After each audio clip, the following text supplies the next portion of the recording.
Hi friends नमस्कार जय जगन्नाथ मु खांटी ओडिया झील आउ मु बहुत प्राउड फील करे कि मु ओडियाणी तो ओडिया सबुठु बढ़िया। तो आज मु ओडियार किसी स्पेशल किसी मु बनई बड़ी। तो मु आपको केमिति बनई कहूँ शुणु। तो मु फर्स्ट कौन कल ना राति मु बिरी की मतलब ताको भिदे ओवरनाइट पूरा रखीदी।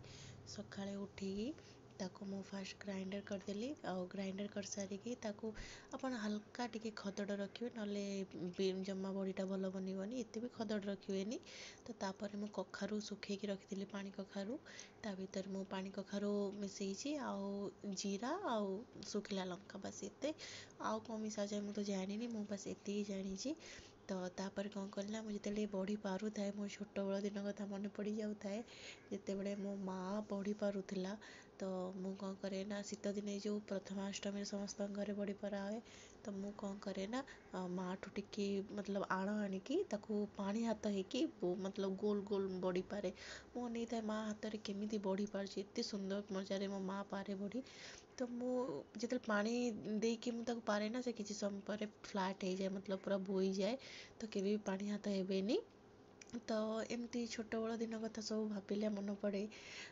छोट बड़ लाइफ बहुत ही भल थिला कहीं ना छोट बेले सब किसी फ्रीडम थिला आमे समस्ते सब मतलब गाँ परिवेश एते बढ़िया थिला आमे जिते छोट बड़े समस्ते खेल कूद सबु किछि थिला। आ एबे पिला मानकू जिते भी खेल ना पचारिबो ना से भी जानि नथिबे शायद आम बेले जेमती बो बागुड़ू रुमाल चोरी पुची आउरी एमती लुचकाली बहुत खेल एमती थिला।